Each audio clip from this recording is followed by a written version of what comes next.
Good morning.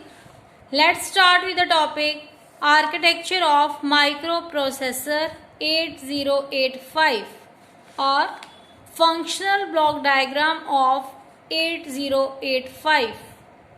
Basically, 8085 microprocessor is 8-bit microprocessor which has 16 address lines and it operates at plus 5 volt and it requires 3 megahertz clock frequency.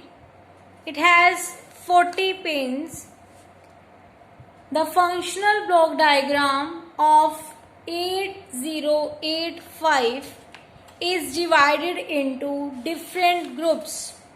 See, this is the architecture or functional block diagram of 8085 microprocessor.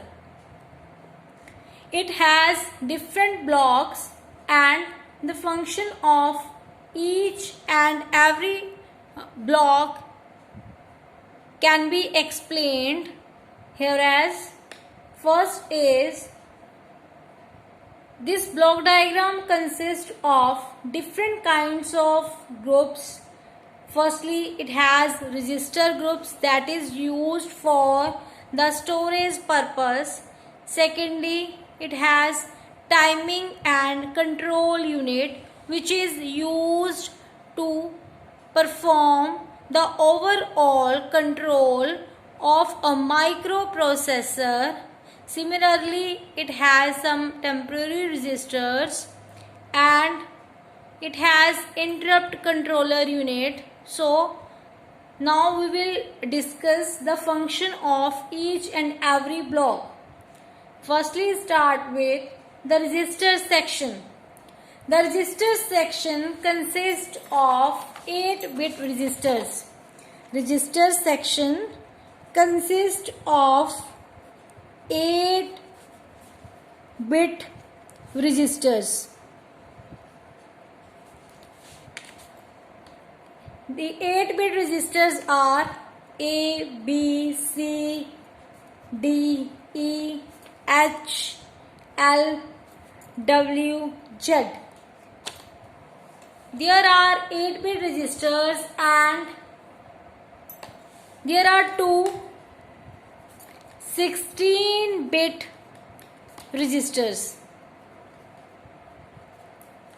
These are stack pointers and program counters. Stack pointers and program counters. These two registers are 16-bit registers. So, the register section consists of 8-bit registers which are A, B, C, D, E, H, L and W, Z. So, the register can also be divided into three categories. First category of the register is temporary registers. Temporary registers. And second category of registers are general purpose registers. General purpose register. Third, special purpose registers. So, W and Z, these two registers comes under temporary registers. And these are 8-bit registers. They can store 8-bit data individually. These registers cannot be used by the programmer. These registers are only used by the microprocessor for storing data during arithmetic and logical functions. As these registers are used for the storage of data, hence they are called temporary registers. because these registers are used for storage of data temporary. So these registers are called as temporary registers. Then there are some general purpose registers. General purpose registers. These are A, B, C, D, E, then H, L. Sorry, A is not there. B, C, D, E, H, L. There are 6 general purpose registers, and these are also 8-bit registers. These are also 8-bit registers, and these are used to store 8-bit data. And if we want to store data that is more than 8 bits, then we can use register pairs. Then we can use any register pairs. So for storing data greater than 8 bit, we have to use 2 registers in pair. There are 3 register pairs. There are 3 register pairs, and these pairs are BC, DE, HL. So each register can store maximum. Each register pair can store maximum of 16-bit data. So in 16-bit data, the higher order address is stored in the first register, and the lower order address is stored in second register. So register pair HL, here the register pair HL is mostly used as a data pointer. Used as a data pointer, and it can hold the memory address. It can hold the memory address. So there are 3 kinds of registers. Temporary register, which are W and Z. General purpose registers, these are B, C, D, E, H, L. So the next category of registers are special purpose registers, and these are, first is the program counter and the stack pointer. Program counter and the stack pointer. So program counter and stack pointer. First is program counter and stack pointer. These are special purpose registers, and these can store 16-bit data. These can store 16-bit data. Here the function of a program counter is to store the address of the next instruction which is being executed. So here, see in the block diagram, there is a register section which consists of temporary registers, general purpose registers, and also special purpose register. Here the register W and Z is the temporary registers, and these registers are not used by the programmers, and these registers are only used by the microprocessor, and these are used for the storage of data temporary. So these are also known as a temporary registers. Then there are general purpose registers. These are B, C, D, E, H, L, and all these general purpose registers are 8-bit registers, and if we want to store the data or a result which is more than 8 bits, then we can use the register pair. Then we can use register pairs. There are 3 register pairs, B, C, D, E, H, L. And we cannot make the register pair like B, E, D, L. No. So we can use only a register pair as B, C, D, E, H, L.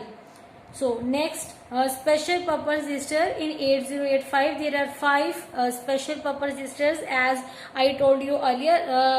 The 2 general special purpose registers are program counter and stack pointer, and there are some other also special purpose registers which are accumulator,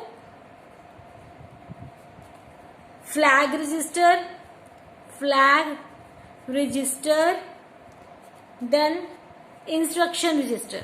So instruction register. So there are total 5 special purpose registers. There are total 5 special purpose registers.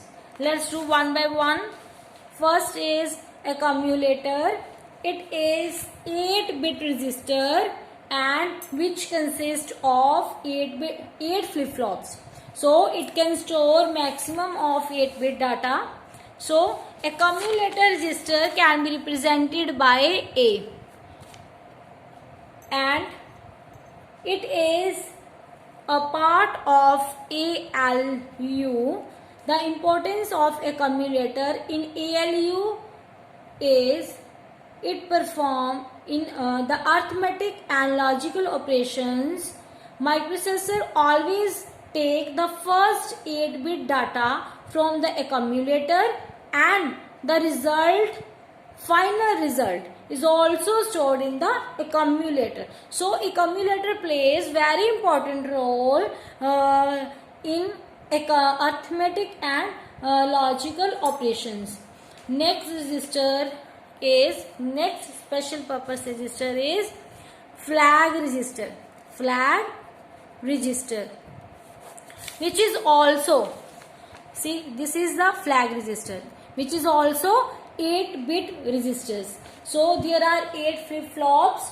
So the flag register can store maximum 8-bit data. So when flip-flop of a flag registers are used as a status flag. So when these flag registers can be used as a status flag, then only 5 out of 8 flip-flops are used. And at this time, it shows the condition of data in the accumulator. When microprocessor performs any arithmetic and logical operations, then depending upon the result, microprocessor will store the corresponding status 0 or 1. So these 8 bits are called PSW. So there are different status flags which are given below. There are different status flags which are given below, like this: S, like this, Z,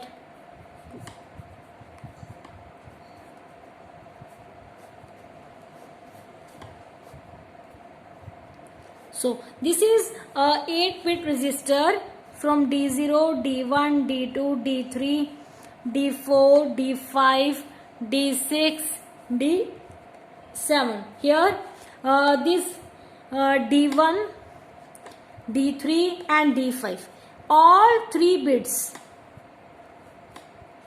are not used as a flag bits. Not used as a flag bits. Only 5 bits are used as a status flags. So the first bit, that is a D0, is used for the carry flag, and D2 bit is reserved for the parity flag. Then bit D4 is used for auxiliary carry flag. Next is Z stands for the zero flag. Zero flag. And S stands for the sign flag. So this is the 8085 flag register. Flag register. Now see, there are 5 status flags in 8085. First is the carry flag. If an arithmetic operation results carry, then carry flag is set, otherwise it remains reset. This flag is used in arithmetic and arithmetic operations such as addition, subtraction, of a data. So after the addition of two 8-bit numbers, if the sum is in 9 bits, then carry flag is set to 1, otherwise carry flag remains 0. That is, carry flag is reset. So this is the carry flag. Next is the parity flag. This flag shows that after an arithmetic operations, the result carries even or odd number of ones. If the result has even number of ones, then parity flag is set, otherwise it remains reset. Now the next flag is the auxiliary carry flag. This flag is used for the BCD numbers only. So the auxiliary carry flag sets if the carry is generated from D3 bit to the D4 bit or from the lower neighbor to the higher neighbor. So this is the auxiliary carry flag. The next flag is the zero flag. If the result shows 0. So if 0 is the result after the subtraction of two 8-bit numbers, then 0 flag will set. So 0 flag will show the status of only 8 least significant bits of the result obtained in the ALU. If all the 8 least significant bits of the result obtained in ALU is 0, if all the bits are 0, only then 0 flag is equals to 1. If all 8 bits of the result obtained in the ALU is non-zero, then 0 flag is 0.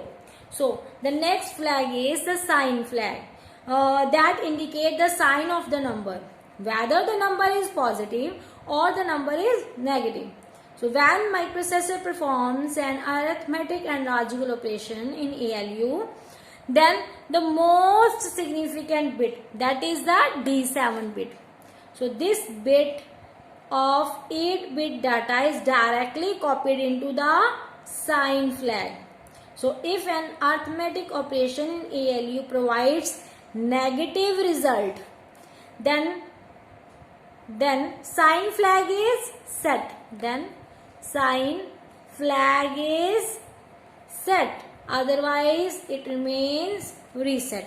So all these are the status flags, which are very, very, very important. Next is the program counter.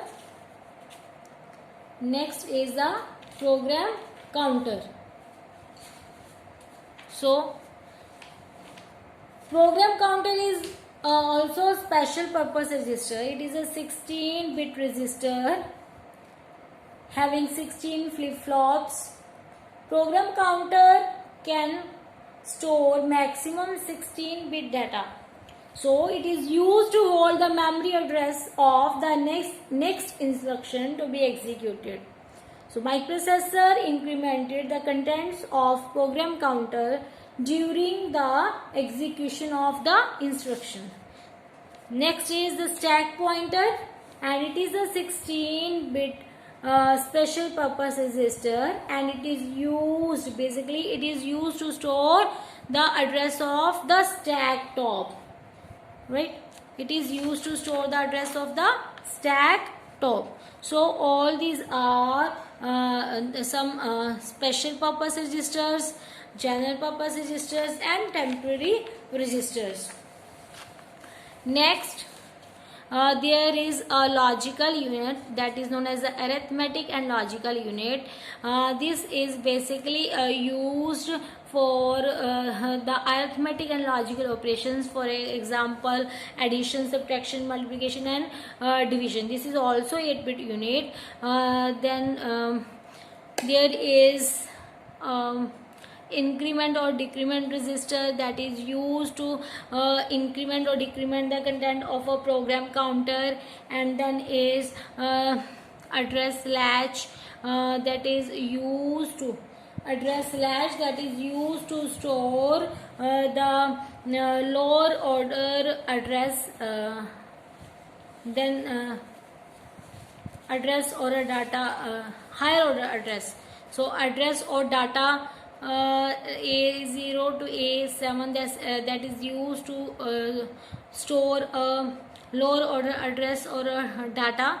Then there is a unit that is known as the instruction register. So this instruction register is basically used by the processor, and it is not accessible to the user. So CPU fetches the instruction from the memory. CPU fetches the instruction from the memory. So here is the data bus, that is of a 8-bit internal data bus. From this data bus, we can say that CPU fetches the instruction from memory and loads it into the instruction register, right? Then after that, here only the opcode is placed in the instruction register. Basically, whenever the instruction is fetched from the memory, then only the opcode is stored in the instruction register, and from the instruction register this opcode is shifted to the instruction decoder, where this opcode is decoded. And this opcode is decoded basically to find that which operation is performed by the given instruction. And then there is a timing and control unit which is used to generate different kind of signals. For example, x1 and x2, this signal is used basically between these two pins. We are used to connect a crystal oscillator. So a crystal oscillator is preferred due to its stability. So then there is another pin that is known as a clock out pin. Through this pin, microprocessor gives a clock signal to the external devices. Then S0 and S1, these are input output slash memory. These are the status signals which shows a status, like if there is a memory read operation or memory write operation, or can say that there is a input output read or write operation. Then all these are the status signals. Read write also include in the status registers. Then there is a signal that is a ALE signal, that stands for address and as latch enable. Basically this signal is high during the transmission of the higher address, and when the lower address or data is transferred, the signal goes low. Then there is a reset in signal. Through this signal, other external peripheral devices check the status of or can say that other peripheral devices can reset the microprocessor and reset out signal. Through this pin, microprocessor can reset any other device which is connected to it. Then there are two signals, hold and HLDA.